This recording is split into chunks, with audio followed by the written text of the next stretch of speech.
podcast is part of the Sports Social Podcast Network. Okay, recording. You have a story to tell, and maybe you've thought, I should start a podcast. Meet Anchor. It's a powerful app that lets you record a podcast anywhere and get it heard everywhere. All you need to do is download the free Anchor app and hit record. Just go to anchor.fm/get started. Make a podcast with Anchor. That's anchor.fm/get started. Great. I think we got it. The 1865 Match Report. Hello there. Thank you for joining us for this 1865 Match Report on a very special day at the City Ground as Liverpool came to visit for the first time in 23 years.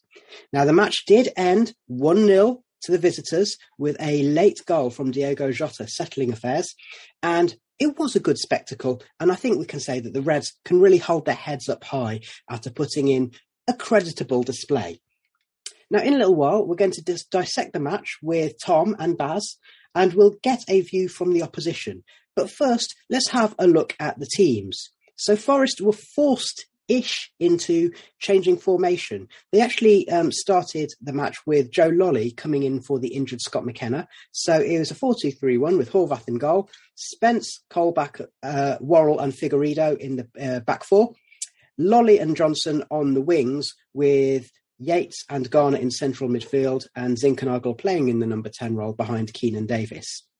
Liverpool put out a fairly strong team. Obviously, they had Mane and Salah missing, but they still had Allison Becker in goal, Virgil van Dijk at the back, and Joe Gomez was filling in at right back for Trent Alexander-Arnold. And yet they still had Roberto Firmino and Diogo Jota as two of their forwards.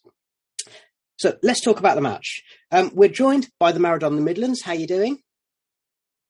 Fine, thank you. How are you?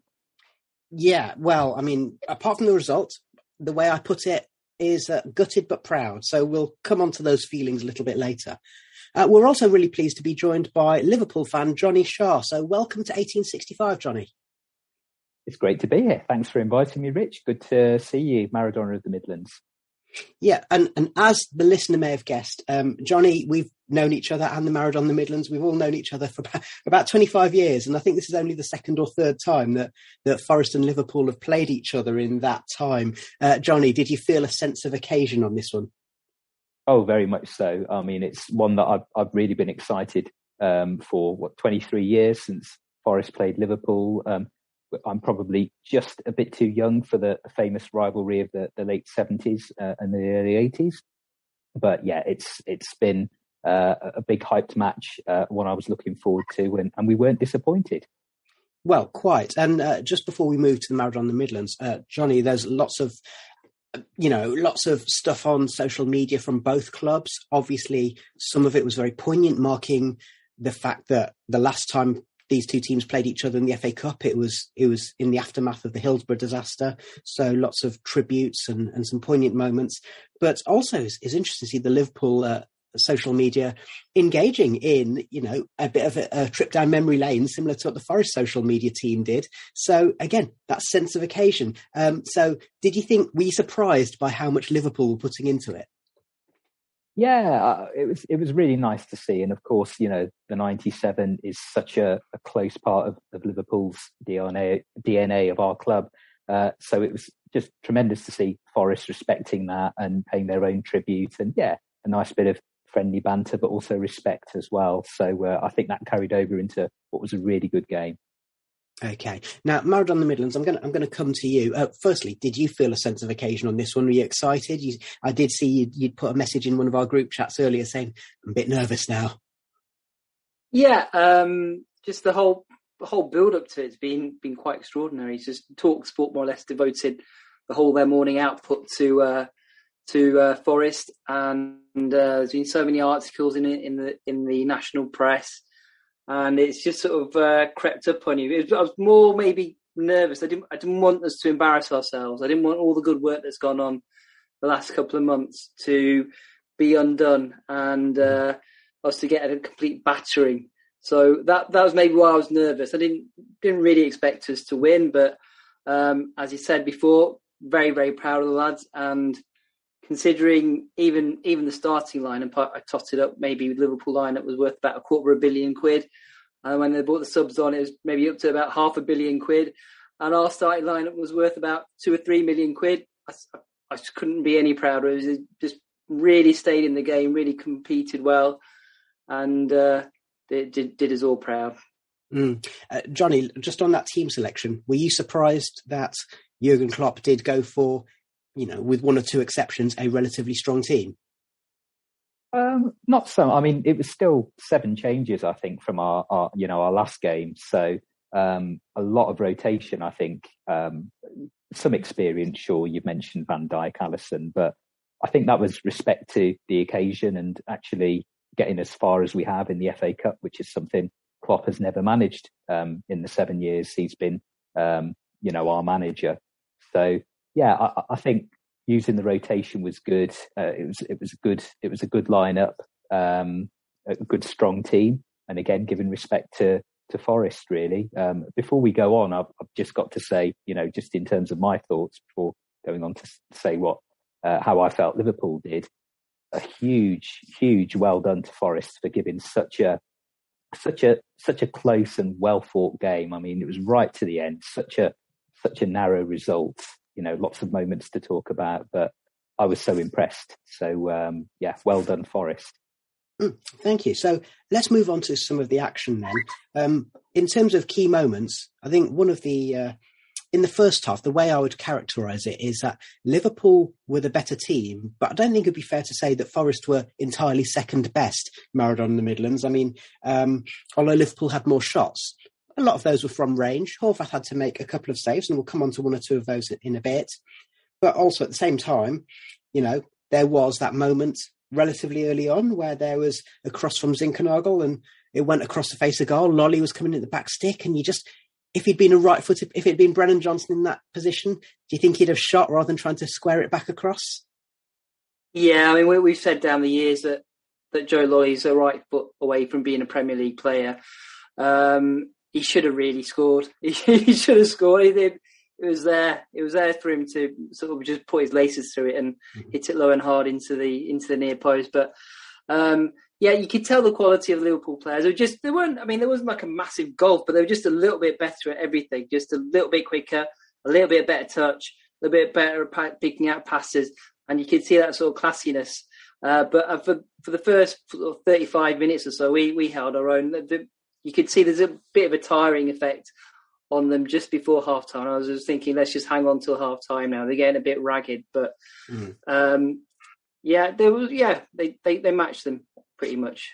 And there were 2 real moments of danger. So that Lolly moment was in the first 10 minutes, and before 10 minutes were up as well, there was a moment where Diogo Jota looked like he was about to get through. But Johnny, the Maradona in the Midlands and I are used to this, but you must have thought that Jota was through, and then Joe Worrall pulls that last-ditch tackle out of absolutely nowhere. So you must have been gutted at that moment. Oh, incredible defending. I thought it was really Van Dijk-esque, wasn't it? Down.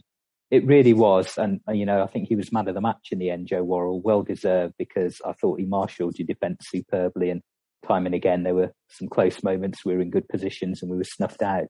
He really led by example there. So I would agree with the first half. I think we just shaded it in terms of your recollection of it. And as Maradona of the Midlands said, totally agree with that. I think we had a lot of possession, and we always tend to. A lot of opposition does.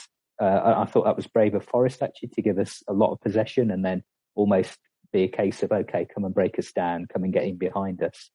But I thought as the game was going on, towards the end of the first half, you saw this where Forest would look at that very quick transition and then try and break with pace up front to cause us problems, which, of course, in the second half, you did plenty of that.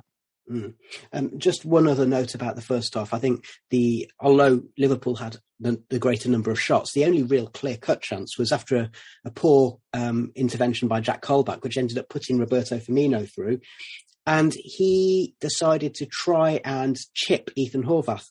But Horvath stayed standing and made the save. And then from when the loose ball kind of bounced along, Joe Worrall cleared it off the line. So Maradona in the Midlands, were you fearing the worst at that moment? Yeah, obviously. I was like, oh no. And such a pleasant surprise for him to save it. And just his overall performance throughout the game, Horvath, was very impressive. He came for all the crosses, caught every safe pair of hands. That sort of calming influence we talked about after last week's game, he's really sort of grown into that role. Every game he seems to improve a little bit more. And he was a brilliant save. Yeah. And it's the other thing I'd like to point out, so Johnny, I'm sure you were very impressed with that moment. The other thing I'd like to point out, and I just want to come to you about the first half before we move on, is I'm absolutely delighted to be able to report that Diogo Jota was a bit unhappy in the first half, having had a couple of reducer tackles from Ryan Yates and Jed Spence. And bearing in mind that Ryan Yates very much falls into the one of our own category. He's not, by his own admission, he's not the most talented footballer, but he works really hard. And so it just fills me with joy to be able to say Ryan Yates there with a reducer on Diogo Jota. So again, like Liverpool might have been using the ball better, but they weren't making it easy for you, were they, Johnny? No, not at all. I mean, that was such a great chance right at the end of the first half for Mino, and I thought that was bound to be a goal. We tend to do that a lot. We press teams, very high up the pitch from our side, wait for that mistake, and then pounce and are pretty ruthless. So it was surprising. It was a good save, well positioned from your keeper. But yeah, some robust challenges that sort of typified your defensive display all the way through. So. And, from a team, this is your biggest cup game in 30 years. I was not surprised at all to see that spirit and that real bite in your defence. So, it was, but it was a big moment, that Jota, the Firmino moment. It could have gone our way. Okay, so it was 0-0 at half time, and let's move straight into the action because Forest did come out with more purpose in the second half, didn't they, Maradona and the Midlands? And Keenan Davis had a moment where it looked like he might have got through, but he was clearly offside. And I think the fact that they managed to create a little moment of panic in just the first couple of minutes of the second half, that's a statement of intent from Forest. And Steve Cooper did say that he told the players that they should be a bit braver. And I think that showed throughout the half, didn't it? Yeah. I mean, that's the thing that's going to hurt us sort of as Forest fans when we look back at this game, is that we did create quite a good number of chances in that second half. We had our chances and we couldn't take them. It's just that belief thing. I think the previous cup games have given the players belief, and they've carried it on in the league into their league form and into today's match as well. And they weren't scared of Liverpool. They all did their jobs, and very unlucky. And just to stay with you, there was possibly a couple of moments, again, relatively early on in the half, where actually maybe they were being a little bit too brave because they played it around a little bit at the back, and it did mean that there were potential chances for Jota and Oxlade-Chamberlain because Forest were just, as we often say, they were fannying about a bit, weren't they? Yeah, I mean, it had me on the edge of my seat all throughout the match, really. It's just, as much as I love Toby Figueiredo, just whenever the ball went across to him in the 6-yard box, I was just waiting for him to drop a ricket. But no, fair play to them. They one or two occasions, they played around the Liverpool press and went on break. So that's a sign of a measure of the confidence and progress they've made during the course of the season. Okay. Now, Johnny, on 75 minutes was the moment where I certainly, and I should imagine every single Forest fan watching the game would have been going, that was the chance. You must have had your heart in your mouth when Brennan Johnson put that ball across and Philip Zinckernagel somehow managed to miss the target. Oh, completely. Again, I thought any other day, this could have been 2-0 to Forest and we would be out of the cup. And it's one of those moments, I mean, a key turning moment of the game. I actually thought an even more crucial period just before that was when Jurgen Klopp made 4 substitutions in one go. And I thought that meant that we were more adventurous in our play and we were really trying to almost force a goal. And of course, we ultimately did get the goal, but it meant there was so much space in behind us, which you exploited, especially towards the end of the game, time and again. And obviously that chance there on 75 minutes was the best example of that. He really should have scored. I don't know what else I can say. Okay, so you mentioned the 4 substitutions. We will come back to that very briefly in a few minutes. But 2 minutes later, it was Liverpool who actually did get the ball in the back of the net. In real time, it looked onside. When they showed the first replay, it looked offside. VAR said it's onside. The goal stood. You must have felt like you got out of jail, Johnny. Yeah, when I first saw that replay, I thought that's off, of course. But then again, it's all about angles, and that's what the VAR is there to do. And of course, quarterfinals now, VAR comes into play in the FA Cup. So if this was the 5th round, possibly, well, I think the referee did give the goal and the linesman did give it anyway as the on-field decision. But we really nicked it there completely. It was felt like a bit of a smash and grab, especially from the miss 3 minutes earlier. Maradona, the Midlands. Then there was another potential VAR moment just 7 or 8 minutes later. Ryan Yates put through by a delicious ball by Jimmy Garner, and Yates went down over Allison Becker's hand. Now, there was contact. Roy Keane reckons that Yates is too honest there. I'd rather have my players being honest. That's just my opinion. That's a penalty in the Championship, isn't it? Yeah, I mean, on first sight, it looked like a penalty. I think once VAR got involved, it was going to get overturned because it was more of a movement of Yates's foot towards Allison's hand rather than the other way around. If he'd just gone down first time round, it would have maybe been given. But the referee sort of played a bit of a wily game there by giving the goal kick.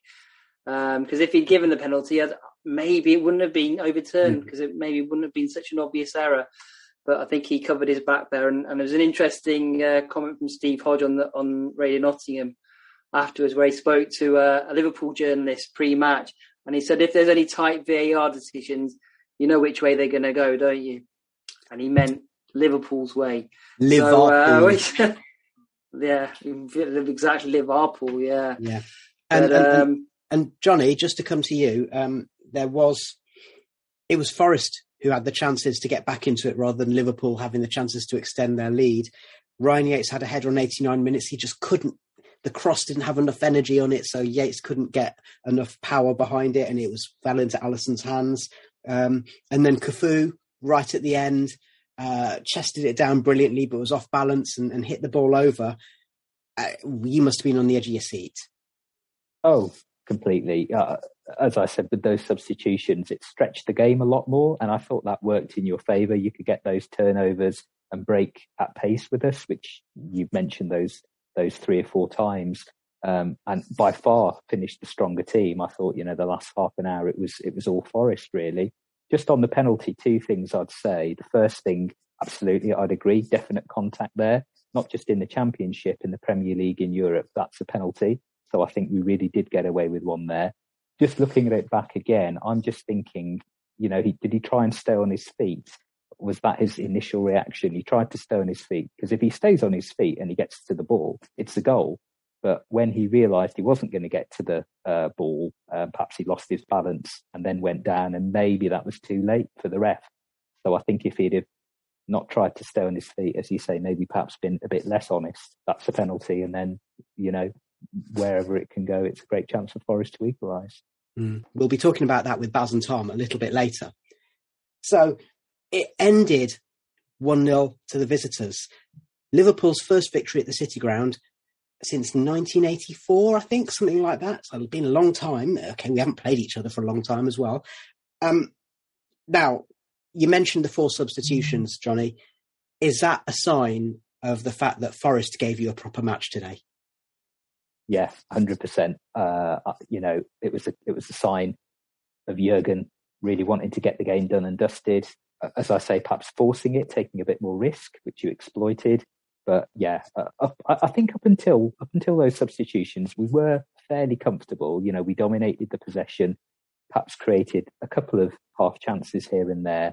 But I think we couldn't really get in behind you. We struggled with your press, and I thought our decision making in the final third was really poor as well. Players like Oxlade-Chamberlain and Harvey Elliott didn't really do much. So I think that's what spurred Jurgen to sort of give give our team a bit of a boost at the backside. And we got the goal. It worked in our favour, but we were so lucky in not how we didn't concede, how it could have ended up 3-1 Forest easily on another day. It didn't. We're through, and I'm really pleased, of course, and relieved more than anything. And so Liverpool go through to play Manchester City in the semi-final. Maradona in the Midlands, just to close this segment of the podcast, one of the things that I really liked I've already mentioned about Yates doing reducers on Diogo Jota. The other thing that I really liked was the fact that actually Jurgen Klopp got really rattled and had to be almost physically restrained by the fourth official. Again, that's a sign, isn't it, that as Reds fans, we can be proud of the performance our team put in, and we weren't held to ransom by one of the best teams in Europe, if not the world. Yeah, I think we rattled him. And also, maybe, this is a controversial view, but maybe Jurgen Klopp's a bit of a jerk. And he maybe just, we don't know if everybody's too scared to say it. I don't know. I just put that out there. If Neil Warnock behaved like that, I don't know if everybody be backing him up all the time. But yeah, we rattled them. We can be proud. And we march on. 10 games to go. Let's win them all. Okay, so in just a few minutes, we are going to hear from Baz and Tom, and we're going to dissect some of the moments in the match. In the meantime, I want to say thank you very much to the Maradona in the Midlands, and thank you very much to Johnny Shah, Liverpool fan, for joining us. You're listening to 1865, the Nottingham Forest podcast. Sports Social, now on the Sports Social Podcast Network. What happens when you combine three best friends, a love of F1 and a microphone? You get the late-breaking F1 podcast. Every Wednesday and Grand Prix Sunday, we cover everything F1. And we have a few laughs while doing it. So listen to the late-breaking F1 podcast, available wherever you find your podcasts. Find your next favourite podcast. Search Sports Social Podcast Network. And now, as promised, I'm joined by Baz and Tom. And Tom, you've been to the match. You've had a train delay getting home. So you're home now. You're probably a little bit drained. Tell me how you feel after that match. A bit raw, to be honest, because there's only one goal in it and it was a contentious decision because it had to go to VAR. And I thought you couldn't fault Forest efforts tonight and how they played, because we had to play with four at the back, because obviously with the defenders what we was missing. I think we'd lost a bit of the Jed Spence being a pivotal threat for us in an attacking sense, because he went back into like a flat back four rather than a wing back. But yeah, there's just one goal in it. It's just like you feel a bit raw. You know, they had to bring off like £100 million worth of talent off the bench, and you just think, what if? I know football's sometimes a lot of what ifs, but if we had cut McKenna and Lowe and we went to a normal system, how much more hurt could we have given Liverpool? Because I think we gave them a game tonight, and I think there was a sigh of relief from the two centre-halves, Van Dijk and Konatu, and Keenan Davis left the field for Sam Surridge. Yeah, and Baz, we'll talk about the kind of what the formation change and everything meant in terms of a couple of key moments. So we'll come back to that, but I'm just going to say it. I think what tonight shows us is that Forest, we're not Premier League class, but if we were to go up, we wouldn't just go down without a fight, would we? We've shown throughout this run that we can mix it with a higher class of team. I think so I was watching it in the pub with two non-Forest fans, and both of them said you couldn't tell which was the Premier League side here, let alone which was one of the best sides in the world. And then the other thing was we were 1-0 down against one of the best sides in the world. And I turned to them and said, we can still win this. Yeah. And you wouldn't have said that to us about at the start of the season, would you? And literally one of the best sides in the world. And I was confident we'd still pull it back, even in the 90th minute. Yeah, and that's something. So obviously, as we discussed with Maradona in the Midlands and with Johnny in part one of this podcast, even after going a goal down, we had the Yates penalty shout, we had the Yates header, we had Cafu, and of course that's without going back over old ground, which was the chance that Zinckernagel had before Liverpool took the lead. Now let's go into Tom, you'd mentioned VAR, and I made the joke in the first part, LiVARpool, and you said you noticed a little exchange when the referee went over to the fourth official, and we've talked about how Klopp was rattled and was moaning to Kevin Friend on the touchline. So, let's just say that. Let's just go back to Steve Hodges' comments on Radio Nottingham, which is journalists from Liverpool kind of say, well, if it goes to VAR, it's only going to go one way.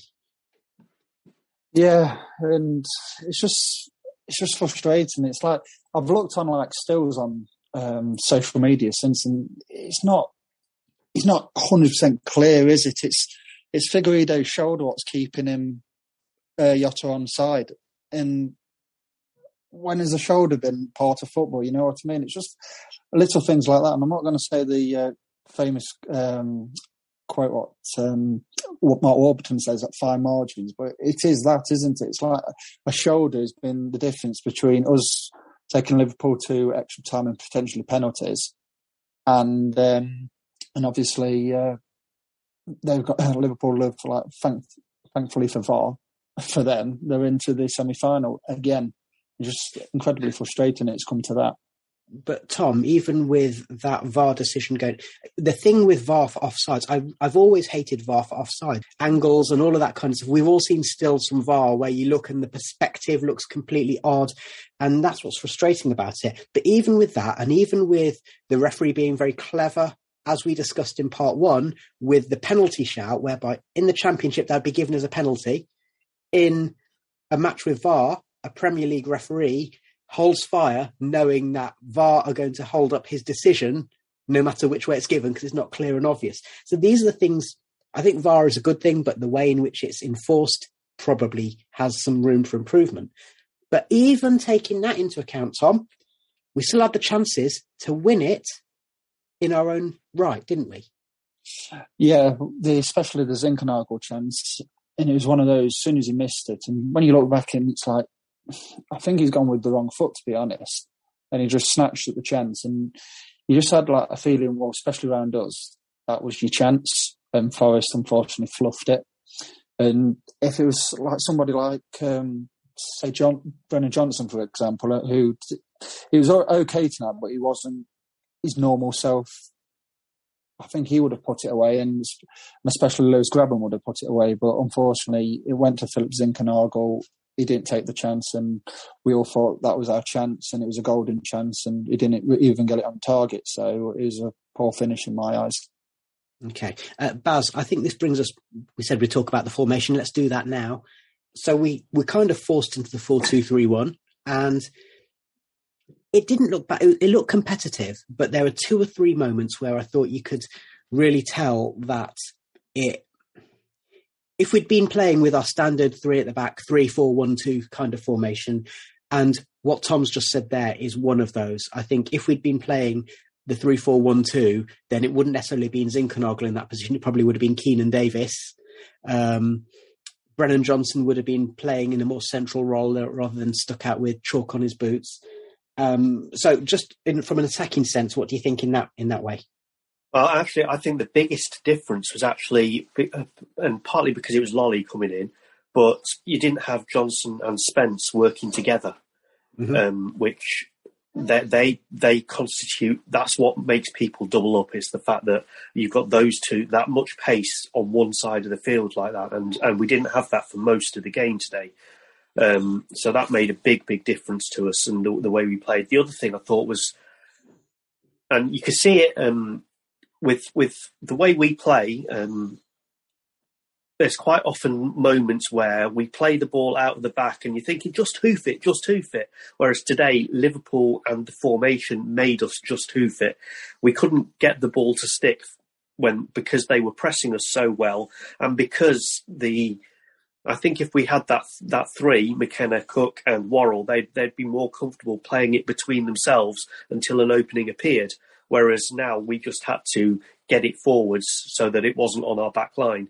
And I think both those things contributed a lot to us not getting something from the game. Okay, and Tom, you want to come in there, but I'm just going to come in and lead with a question, which is, you pointed out that that Spence had to play, obviously, in a more defensive mode than usual. One thing that was noticeable, and actually on the TV they picked up on it, which was Warsaw was constantly shouting at Spence in the first 10, 15 minutes, you need to come in and be tighter. And then after that, you notice that Spence was playing more as an orthodox right back rather than still adopting the right wing back position. So that was a clear change, wasn't it? Yeah, and another thing what I was going to say, with Spence being in a more orthodox right back position, he was too far away from Brennan Johnson to go on the overlap, because they pushed him that far back. Then obviously Brennan Johnson was further up the field, so the gap between the two of them was quite far. So it was very rare that they could interlink and go on the overlap. I think that was quite telling, because like I said, Jed Spence didn't go on many forward runs tonight for that reason alone, because he had to play in a more defensive role than his normal wing-back position. Mm-hmm. And just also talking about the full-back positions, Baz, the goal we conceded, I'm just going to say it, if Scotty McKenna had been playing on the left of a back three, it wouldn't have been Colback marking Jota, and McKenna's more likely to win that ball, isn't he?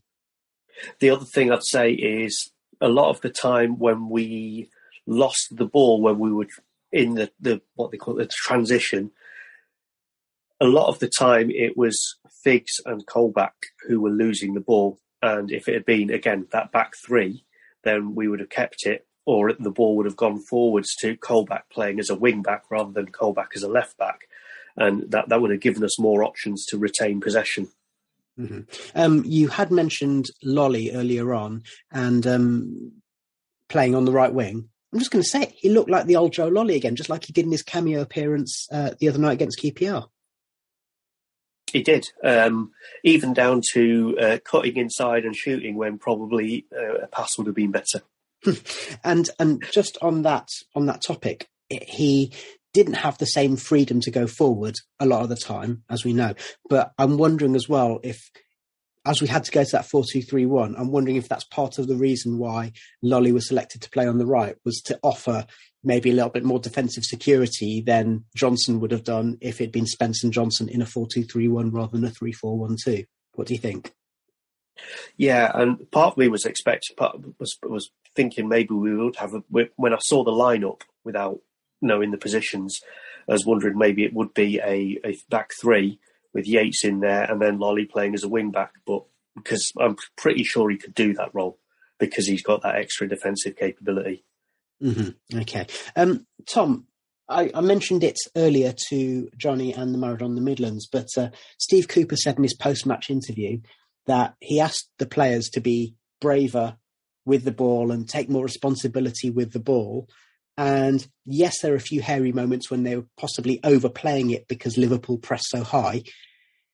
But actually, on the whole, we did see the difference in standard and performance. So I'm just going to say it again. I think that if the unlikely were to happen after the first 7 matches we had this season, if the unlikely were to happen and Forest ended up in the Premier League next season, I think that attitude and the way in which Forest play and the energy and the fitness levels they've got mean that if Forest were to end up in the Premier League next season, I think we'd be all right. I don't think we might get relegated, but we wouldn't go down, just like a lead balloon, would we? No, and I think, and another thing is, if we did get to the Premier League, then it will give us the opportunity to get a bit of a better standard of player. So when you look at certain teams, I mean, Everton have been the furniture of the Premier League since it started in '92, and frankly, in the last few months, they've looked absolutely awful. And they're not in the relegation zone as of yet, I don't think. So I think Forest will be all right. And if you keep with this model and just add to it and obviously keep what they've got and stick to the same principles, I think we'll be okay. I'm not saying we're going to do like a Wolves or whatever, or what we did in 94, 95 and like finish first, for example. But I think we'll do all right. And we've shown it in the FA Cup this season. We played Arsenal, played Leicester and played Liverpool, and we've done okay. And I think and the atmosphere of the City Ground and how it is at the moment, and if we can keep that, if we did get to the Premier League, I think that will put us in good stead atmospheric-wise, because I bet some teams won't want to play Forest with that atmosphere because they wouldn't be used to it, because of obviously some of the sterile atmospheres which are part of the Premier League at the moment. And of course, Baz, before the match, I made the point on in the interview with Thomas, who's a Swedish Liverpool journalist, and I did just say that one of the great things has been that we can have real pride in the way that the team plays with a core of Nottingham talents, you know, boys who've been brought up supporting Forest, and also a really good positive attitude. So it's very rare that we come out of any matches these days and really find that there's players who are below par. You might find that there's players in there who you think could do better, and there may be that there's players in there who aren't necessarily first choice. So, like, it's a strange one, isn't it? Because you mentioned Toby's his inability on the ball, which almost got exposed a couple of times, like it almost seems to get exposed every time he plays. But actually, he's a headed kick at centre half, and he did that against one of the best teams in Europe today, and he did that really well, didn't he? Yeah, and I think a big part of it, you mentioned attitude there, is that attitude, it's that belief that we're not going to be beaten and we're not going to roll over for anyone, and it doesn't matter what you do against us, we'll come back to you. And yeah, you mentioned Everton, Tom. Everton don't do that at the moment. From everything I've seen of them, they've almost rolled over themselves.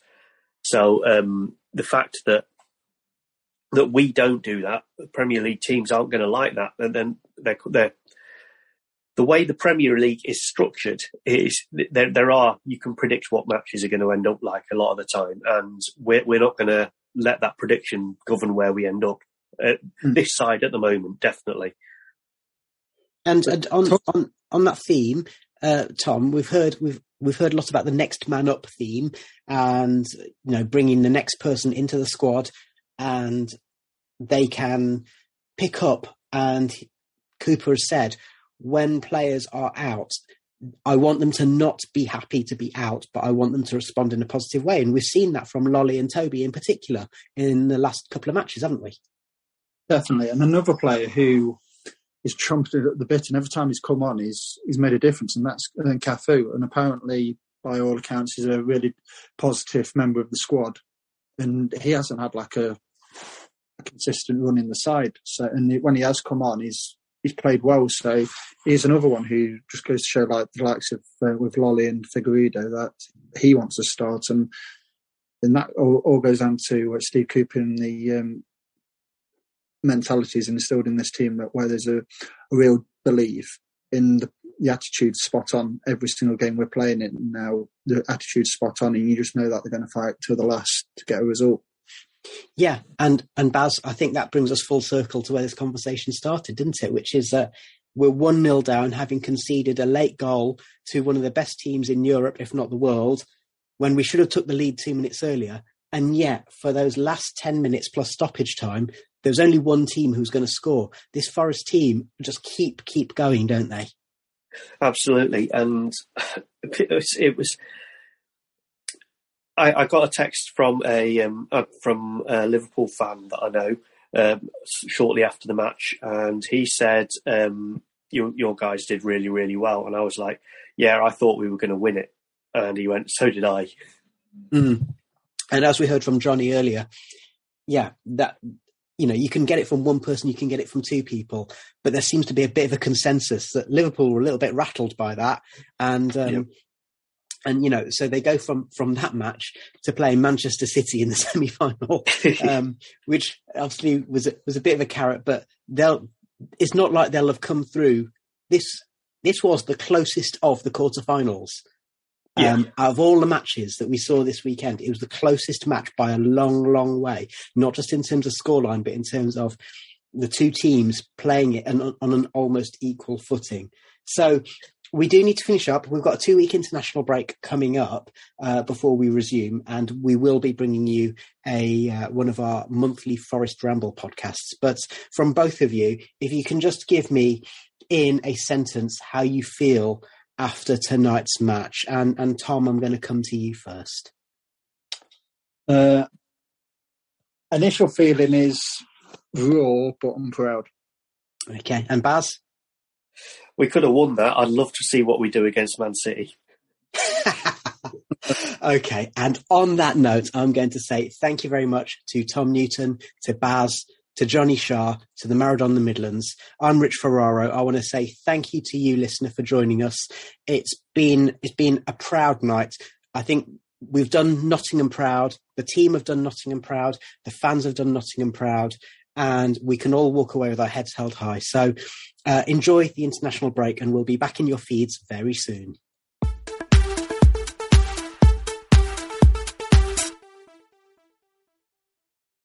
Sports Social Podcast Network. Sports Social, now on the Sports Social Podcast Network. What happens when you combine three best friends, a love of F1 and a microphone? You get the late-breaking F1 podcast. Every Wednesday and Grand Prix Sunday, we cover everything F1. And we have a few laughs while doing it. So listen to the late-breaking F1 podcast, available wherever you find your podcasts. Find your next favourite podcast. Search Sports Social Podcast Network.